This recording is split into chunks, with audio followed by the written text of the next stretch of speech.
What's good? What's good, everybody? Welcome back to another episode of the Urban Platform Speaks. Don't forget to like and subscribe as you tune into the channel. Check out the content. And with that being said, man, I want to talk about Ja Morant and how he has just proven that he really, really wants to be out of Memphis. Uh, a recent video has surfaced with Ja Morant having like a little back and forth with one of his teammates, and so now Shannon Sharp and Joe Johnson was discussing this on Shannon Sharp show, right? Nightcap. And they pointed out the fact too, in which I agree that it's really time for Ja Morant to go. He's letting it be known that he really don't want to be there. And I hope, in my opinion, I just hope that Ja Morant goes somewhere else and gets himself together and play basketball, to the level that everybody know that he can play. Because right now, like, I think his public image is really taking a hit. No matter, even if Ja Morant is right in feeling like the organization has let him down or the organization has wronged him in some way, you still got to be careful about your public image and the way you handle this situation, right? So I think the best thing for Ja Morant and the Grizzlies is to part ways. So with that being said, though, I'm gonna play this audio from Shannon Sharp, and I'm gonna come back and react to it. During shoot around in Berlin this week, there was some heat between Ja Morant and Vince Williams. According to the legend, this was the dialogue. Ja, I don't mess with y'all. I'm with whatever. Vince, let's go to the back. Why? I'm right here. That's what Ja said. Vince, let's go to the back. Ja, you've been here for 5 minutes. You're not like that. Hey, get my dog out of there. Get Job out of there, man. It's time.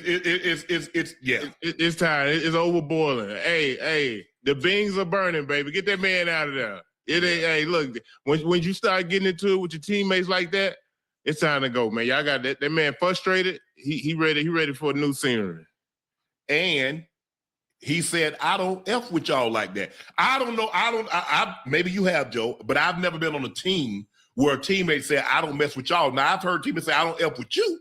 Right. But he said, I don't mess with y'all, meaning more than one. You're Absolutely. Not the only one. I definitely don't mess with you, but I don't mess with none of y'all, really. And I agree with you. Everything you just said. When it gets like this, it's time to go. It's time to break it up before somebody really, really do put hands on somebody, one another. Yeah, I think. Look, it's over with. Ja's tenure in Memphis is over.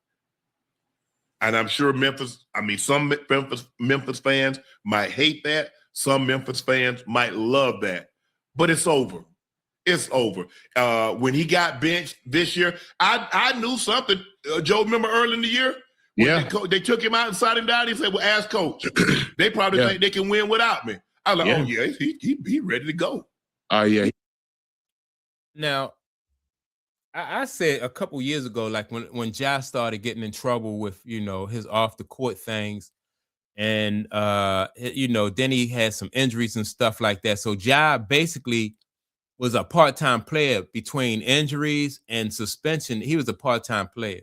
And so during the time that Ja Morant wasn't playing for the team, like, they didn't miss a beat. They won the same amount of games without him that they did with him, right? And so once I saw that stat came out, I was like, well, they don't really, like, Ja Morant really don't affect winning like that.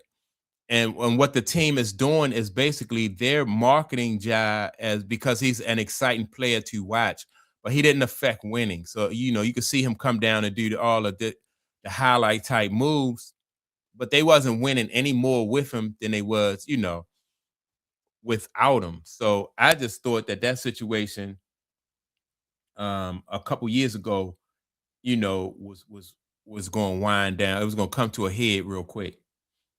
Get up out of there. And I'm not so sure they're not ready for him to get up out of there. Right. I think, hey, look, why did he even go on the trip if they weren't going to let him play, or if he wasn't going to play? That's what I didn't understand. That's what I'm saying. I think at some point, due to this coming out, they may even just send him home until they get a trade for him. Because if you ain't gonna let him play, and you see all this going on with the players, I mean, obviously, you don't want that going around, man. Nah. And that thing out in public, they knew camera was there. Yeah. I mean, it's open court, shoot around, whatever the case may be. And it's like, hey, let's go out back. Nah, Josh's like, I'm right here. He said, you been here 5 minutes. And you ain't really like that. You ain't trying to get no fade. Yeah, he said, hey, look, he's sick of them boys, man. Hey. Yeah, I went to college, I went to barber school. I fade you up right quick if that's what you're looking for. But I agree with you, Joe. I just think it's time for Ja, for whatever reason, maybe when they suspended him the first time for the incident that happened in Denver. Yeah. But he lucky. David Stern, you took a gun on a trip? Oh, man, you done. You might have been done for a year and a half. Yeah. Dave Stern played that, man. No, you can't. And then, well, maybe he got it in Colorado. The mere fact that he had it in the locker room, let's just say he didn't transport it from Memphis to Denver. Somebody passed it along to him. He had some homeboys out there, and they gave it to him. Bro. Yeah. And then you would have thought, and then he has another situation where I don't understand why your homeboys. And see, that's the difference between this NBA and like what the NBA was like years past, like with that guy David Stern. Guy, like, man, dudes did definitely not want to deal with David Stern because he'll make it his business to not only suspend you, and if you wasn't if you wasn't somebody who was like one of the more popular people in the league, he'll try to move on from you, right? So yeah, David Stern was not he didn't play that. And I'm trying to think if David Stern, I don't know if David Stern was in the league when Gilbert Arenas got into trouble with, he had some guns in the locker room. I don't think David Stern might, but Gilbert Arenas, even then, he might have been there. But even then, Gilbert Arenas, they suspended that. I think David Stern still was there. I got to look that up. But Gilbert Arenas, like, they suspended him for a long time. The guy who was in the locker room, who had something to do with that gun situation with Gilbert Arenas, his basketball career never recovered. As a matter of fact, I think the guy's in prison right now because he got into some other, another situation outside of that. But I think after that, his career just was over with as far as the NBA is concerned. And Gilbert at that time was one of the more popular players in the NBA. And they sat Gilbert Arenas down for a long time, So, yeah, that Stern dude did not play. Homeboys know that you shouldn't be having with no gun based on what has happened to you just a few months earlier. And then they videoing you? I don't understand it. Man, you gotta protect the money, man. You gotta make sure he good. You can't have him out here doing all this wild. Well, where is this guy's father at? Like, it's like his father sitting on the side of every game, every home game, and then after the game is over with, you should be. I'm like, look, man, you need to go home. And then he getting in trouble with these guys. That's like his father should have more say so in that too. I know Ja Morant is a grown man, but at least you can tell him and let people know, like, I'm talking to him. You got to put that pressure on that guy, man. Let him know this ain't how you're supposed to move out here. I don't care if he liked it or not. If you my son and you getting into this trouble and you giving these lawyers money and you giving the league back money that you earned, you work for, I let him know that that's just not a wise thing to do. And I would say publicly, I wouldn't put him down in public. I'd be like, look, man, I'm talking to him. Because you're not going to have me as a father sitting on the sideline of a game. And then, I'm cheering you on. And then after the game, you go out with your buddies and you get in trouble.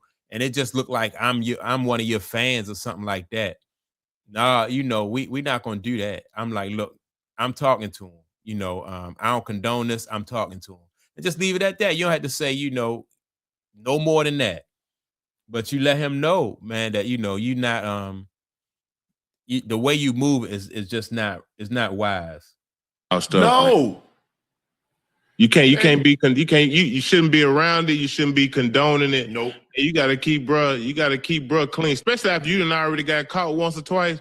Man, you gotta chill. That was the thing. Chill. You would have thought, like, you know what, man? Hey, things slipped out of my pocket. I'm at Shotgun Willie's. It slipped out of my pocket. Okay, hey, my bad. Hey, and you came to the commission and said, hey, that won't ever happen again.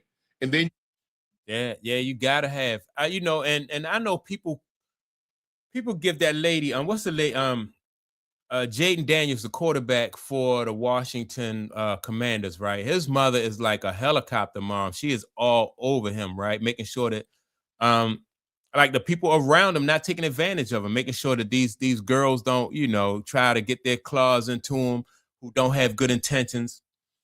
That, you know, so he need, like, that's what his father need to be, like, you know, and filter out all that nonsense. If she can do that for her son, why he can't do that for his son? You know, why you got all these guys hanging around who are bad influence, and they only around him because he got money and he, you know, for clout. It's just about money and clout. And you're going to sit there and let those guys put your son in these kind of positions that's causing, or not even put him in those positions, but influence them, and these guys hanging around. You know, it's just Ja Morant's just leaving so much money and opportunity on the table, man. And then when it's all over with, he gonna look back on these situations, man, and say, "Yeah, I could have did it." Watch, when it's all said and done, he be like, "Yeah, I could have handled all of this better, and I would be, you know, I'd be better off for it." You in the car with that fire, and then your homeboy recording it. You should say, "Pop." First of all, if my homeboys with me and any recording going on, they got to go.